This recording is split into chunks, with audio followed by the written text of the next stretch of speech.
नमस्कार दोस्तों, कैसे हो आप लोग। आज मैं आपके लिए लाया हूँ वैकेंसीज डायरेक्ट जो है टेक्निकल फील्ड से।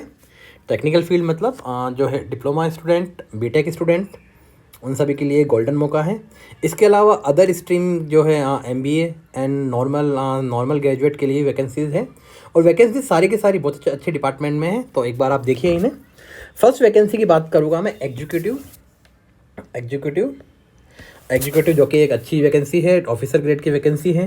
तो इसमें सिंपली हमें दिख रहा है, सबसे पहले हम बात कर रहे हैं सिविल ब्रांच की। तो सिविल ब्रांच में यहाँ पे 50 वैकेंसीज बताई गई है और क्वालिफिकेशन में मांगा गया है जो है only diploma, 3 year diploma civil engineering branch में। सेकंड बात करें हम तो सेकंड एक जो है सेम पोस्ट एग्जीक्यूटिव की इलेक्ट्रिकल ब्रांच के लिए 30 वैकेंसीज है यहाँ पे इलेक्ट्रिकल ब्रांच में। और इसमें भी सेम क्वालिफिकेशन मांगी गई है, 3 years diploma in electrical, electronics, power supply, instrumentation and digital electronics etcetera. And इसके बाद हम बात करें executive operations and business development. तो यहाँ पे ये जो वैकेंसी है ये 235 है, जो कि यहाँ सबसे ज़्यादा वैकेंसीज है इस वाले डिपार्टमेंट में।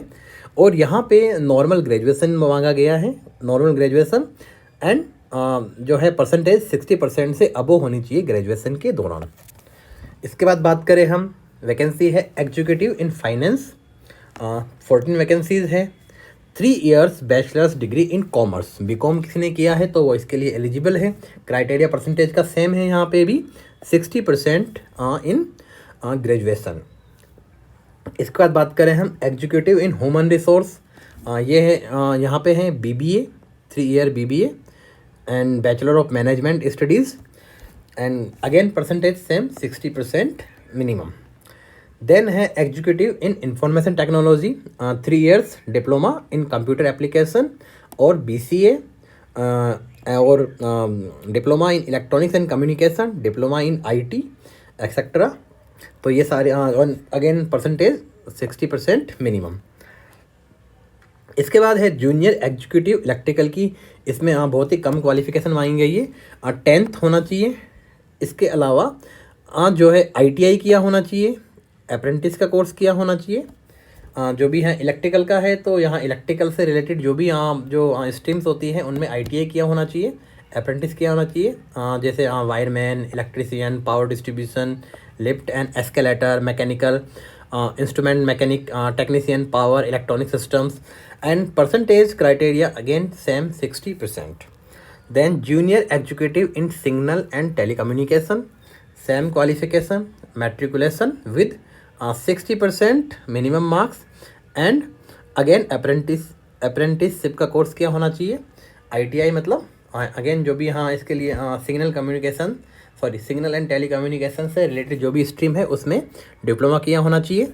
तो electronics communication, mechanical, IT and information and communication technology, system maintenance, electronic system maintenance, जो भी स्ट्रीम सिग्नल एंड टेलीकम्युनिकेशन से रिलेटेड है उसमें 2 ईयर आईटीआई किया होना चाहिए एंड 60% परसेंटेज का क्राइटेरिया यहाँ पे भी।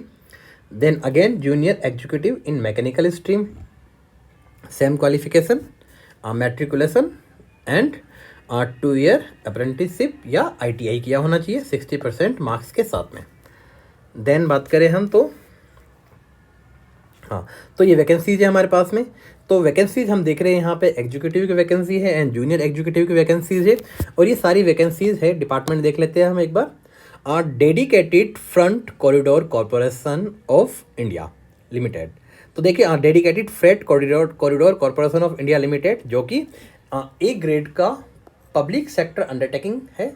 मेन अच्छा डिपार्टमेंट है, पब्लिक सेक्टर अंडरटेकिंग में आता है, पीएसयू में आता है और ए ग्रेड का है। तो ऑफकोर्स बहुत अच्छा पीएसयू है। मतलब अच्छा पीएसयू होने का मतलब ये है कि आपको सैलरी के अलावा बहुत सारी अदर फैसिलिटीज़ भी मिलती है, जो कि बहुत अच्छी होती है। ऑनलाइन फॉर्म होगा इसके लिए, जो है 20/5 से ये ओपन हो चुका है और ये 19 जून तक वैलिड है। ये आपको अप्लाई करना है इसमें। और थोड़ा और डिटेल में बताऊंगा इसमें आपको। सिलेक्शन प्रोसीजर के बारे में बात करें हम तो देख लेते हैं एक बार थोड़ा सा हम। यहाँ पे देखिए मेन चीज़ जो है अलग अलग जो कैटेगरीज है रिजर्वेशन की, उन सब में यहाँ कुछ क्राइटेरिया बताया गया है, तो उसे उन्हें देखना है। उन्हें जस्ट फॉर एग्जांपल बात करें हम, देखते हैं हम, एक मिनट रुकिए, पहले एज लिमिट की बात कर लेते हैं हम। एज लिमिट है हमारे पास में 18 से 30 साल, दोनों के लिए, एग्जीक्यूटिव जूनियर एग्जीक्यूटिव दोनों के लिए 18-30 साल की एज लिमिट बोला गया है। एज रिलैक्सेशन यहाँ पे आप लोग जानते हो, ओबीसी के लिए 3 ईयर का होता है और SC ST के लिए 5 ईयर का होता है। तो जो है ओबीसी के लिए ये अप टू 33 ईयर हो जाता है एंड SC ST के लिए अप टू 35 ईयर्स हो जाता है ये। ओके, एंड अब आगे बात करें हम, यहाँ पे देखिए जो रिजर्व्ड कैटेगरी के कैंडिडेट है उनके लिए कुछ स्पेशल इंस्ट्रक्शंस दिए गए हैं, तो उन्हें यहाँ पे देखना है। एडवर्टाइजमेंट में दे रखा है, SC ST के लिए दिया गया है यहाँ पे, एंड ओबीसी के लिए दिया गया है, नॉन क्रिमिनल के लिए। ये एड कहाँ पे हैं वो भी आपको जानकारी दूंगा मैं, पर एक बार थोड़ा हम डिटेल देख लेते हैं थोड़ा सा इसकी ब्रीफ में। AWS के लिए भी कुछ इंस्ट्रक्शन दिया गया है, तो उन्हें देखना है यहाँ पे। इसके बाद हम बात करें तो ये अगेन PWBD के लिए जो दे रखा है, जो वो भी आपको देख लेना है एक बार, यदि कोई कैटेगरी से है तो। एक्स सर्विसमैन के लिए क्या इंस्ट्रक्शन है वो भी अलग से दे रखे हैं। तो जो भी आपकी कैटेगरी है, यदि आप रिजर्व कैटेगरी से आते हो तो जो है इंस्ट्रक्शन को देखिए। इसके अलावा एक और बात, जो ऑलरेडी कहीं पे गवर्नमेंट सेक्टर में या जो है पब्लिक सेक्टर में या ऑटोनोमस बॉडी में ऑलरेडी वर्क कर रहे हैं वो अप्लाई करते हैं यहाँ पे। अब देखिए डिपार्टमेंट अच्छा है, यहाँ पे अदर फैसिलिटीज मिलती है, PSU है A ग्रेड का, तो अदर जो गवर्नमेंट सेक्टर के एम्प्लॉय वो भी अप्लाई कर सकते हैं। तो उन्हें जो है नो ऑब्जेक्शन सर्टिफिकेट बनवाना है अपने जो प्रेजेंट एम्प्लॉयर से, जहाँ प्रेजेंट डिपार्टमेंट है उससे नो ऑब्जेक्शन सर्टिफिकेट बनवाना है, उसके बाद अप्लाई करना है। ये अलाउंसेस की बात की गई है, कौन कौन से अलाउंसेस मिलेंगे सैलरी के अलावा, तो आप वो देखिए थोड़ा सा, है ना। प्लेस ऑफ पोस्टिंग दे रखी है एनेक्सर 3 में, तो एनेक्सर 3 क्या है वो भी देख लेंगे हम एक बार। ये देखिए वैकेंसीज का एक जो है ब्रीफ इंट्रोडक्शन आ गया यहाँ पे। एग्जीक्यूटिव है और जो है एग्जीक्यूटिव है एंड नॉन जूनियर एग्जीक्यूटिव की वैकेंसी है। तो यहाँ पे देखिए जो सिलेक्शन प्रोसीजर की बात करें हम, तो जो एग्जीक्यूटिव की वैकेंसी है, एग्जीक्यूटिव की वैकेंसी के लिए 2 कंप्यूटर टेस्ट हो गए, कंप्यूटर बेस्ड टेस्ट हो गए, 2 CBT 1 एंड CBT 2। दोनों में सिलेबस क्या होगा उसकी जानकारी आपको जो है आगे मिल जाएगी। इसके बाद में CBT कंप्यूटर बेस्ड टेस्ट होने के बाद में जो है डॉक्यूमेंट वेरिफिकेशन होगा। तो डॉक्यूमेंट वेरिफिकेशन तो नॉर्मल प्रोसेस है। तो कुल मिला के हमारा जो सिलेक्शन प्रोसीजर है उसकी हम बात करें तो हमारे पास एग्जीक्यूटिव की वैकेंसी के लिए 2 स्टेज में जो है CBT 1 होगा, एक CBT 2 होगा। दोनों में सिलेबस थोड़ा डिफरेंस होगा, बाकी जो है ऑब्जेक्टिव क्वेश्चंस होगा, ठीक है। अब इसे बात करें हम आगे बढ़े तो जो executive operations and business development की बात करें हम, तो यहाँ पे 3 CBT हो गए। ओके, कंप्यूटर टेस्ट 3 हो गए। 3 कंप्यूटर टेस्ट पास होने के बाद में जो है सिलेक्शन होगा, फिर डॉक्यूमेंट वेरिफिकेशन, मेडिकल टेस्ट जो कि हर वैकेंसी में होता ही है। स्कीम एग्जाम की बात करें हम तो यहाँ पे जो है बताया मैंने आपको CBT होगा, CBT 1 CBT 2 होगा। इसके अलावा नेगेटिव मार्किंग होगी। नेगेटिव मार्किंग क्या है, 1/4 ऑफ द मार्क्स, जो भी आपका मार्क्स है उसका 1/4 जो है नेगेटिव मार्किंग होगी इसमें। ये आपका सिलेबस आ गया। फर्स्ट स्टेज CBT का सिलेबस देखिए, मैंने बताया आपको CBT 1 है, CBT 2 है। तो CBT 1 का सिलेबस तो कॉमन है सबके लिए। तो CBT 1 के लिए जो है कंटेंट क्या है हमारे पास में, 30 क्वेश्चन मैथमेटिक्स के, 15 क्वेश्चन जनरल अवेयरनेस के, 15 क्वेश्चन जनरल साइंस के and logical reasoning and knowledge about railway. देखिए मैं बताना चाहूँगा यहाँ पे जो DFCCIL है वो रेलवे का ही एक एंटरप्राइज है। तो रेलवेज के बारे में बेसिक इंट्रोडक्शन आपको होनी चाहिए। 10 क्वेश्चन हो गए उसके। और सेकेंड CBT की बात करें हम, सेकेंड CBT जिसमें 120 क्वेश्चन हो गए, CBT 1 में 100 क्वेश्चन हो गए। ओके, तो CBT जो है CBT 2 आपका जो स्पेसिफाइड फील्ड है उससे रिलेटेड होगा। हाँ, इसके अलावा देखिए यहाँ पे मेन इंपॉर्टेंट चीज़ क्या है, क्वालिफाइंग मार्क्स दिए गए यहाँ पे कि इतने मिनिमम मार्क्स को आपको ऑब्टेन करनी ही है। जनरल या अनरिजर्व्ड AWS के लिए 40% मार्क्स लाने हैं। SC and OBC non criminal के लिए 30% मिनिमम मार्क्स है एंड ST के लिए 25% मिनिमम मार्क्स है। मिनिमम मार्क्स यदि आप ऑब्टेन करते हो, जस्ट फॉर एग्जांपल बात करें हम, CBT 1 है, CBT 2 है। CBT 1 में यदि आपके मिनिमम मार्क्स कवर होते हैं तो ही आपका CBT 2 चेक होगा, नहीं तो आप जो है CBT 1 से ही बाहर हो जाओगे। फिर इसके बाद बात करें हम तो कुछ डिटेल और दी गई है यहाँ पे। जो है इनको ज़्यादा डिटेल में पढ़ नहीं रहा मैं, नहीं तो वीडियो बहुत बड़ा हो जाएगा। इसके अलावा बात करें हम यहाँ पे कुछ डॉक्यूमेंट के बारे में बताया गया है जो आपके रिजर्व कैटेगरी से है उनके लिए जो है डॉक्यूमेंट बताया गया है। एक और चीज़ बताया यहाँ पे एग्ज़ाम फ़ी है 1000 रुपीज़, कोई डिफरेंस नहीं है। एग्जीक्यूटिव जूनियर एग्जीक्यूटिव दोनों के लिए सेम फीस रखी गई है 1000 रुपीज़।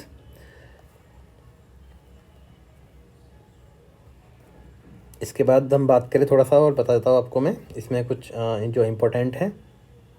सीबीटी के बारे में डिटेल बताई गई है आपको। देखिए सारी डिटेल आपको दी गई है इस एडवर्टाइजमेंट के अंदर, आपको कहीं से कोई दिक्कत नहीं होगी इसमें।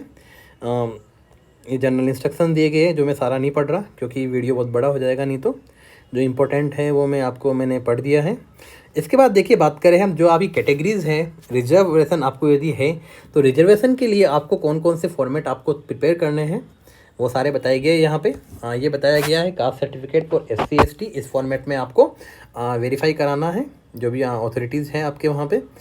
फिर OBC के लिए ये फॉर्मेट है। इस तरह से जो भी अलग अलग कैटेगरीज़ हैं उनके लिए अलग अलग जो है फॉर्मेट दिया गया है। EWS के लिए ये फॉर्मेट दिया गया है। ओके, सो आप जो भी अभी कैटेगरी आप देख लें, इसको लास्ट में सारे फॉर्मेट दिए गए हैं। अब बात करते हैं हम कि हम एडवर्टाइजमेंट तक कैसे पहुँचे, हम कहाँ मिलेगा ये। तो इसके लिए देखिए हम साइट पे ओपन करते हैं। देखिए ये इसकी वेबसाइट है dfccil.com। यहाँ हम जाते हैं कैरियर पे, तो कैरियर पे जाते हैं तो यहाँ पे देखिए deputation, re-employment and contractual engagement, बहुत सारी अलग अलग जो है मीडियम्स है जिनके थ्रू रिक्रूटमेंट किया जाता है। तो आपको तो ओपन मार्केट रिक्रूटमेंट है, रेगुलर वैकेंसी है, तो ओपन मार्केट पे क्लिक करेंगे तो पहला ही एडवर्टाइजमेंट आ जाता है इसका जो हम देख रहे थे।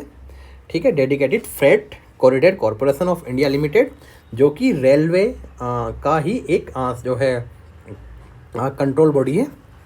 ओके, सो ये वैकेंसी है आपके लिए, जिसमें भी आप एलिजिबल होते हो वहाँ पे आप अप्लाई करें। सिंपल सा है, डिप्लोमा मांगा गया है, BBA मांगा गया है, इसके अलावा नॉर्मल ग्रेजुएट भी मांगा गया है।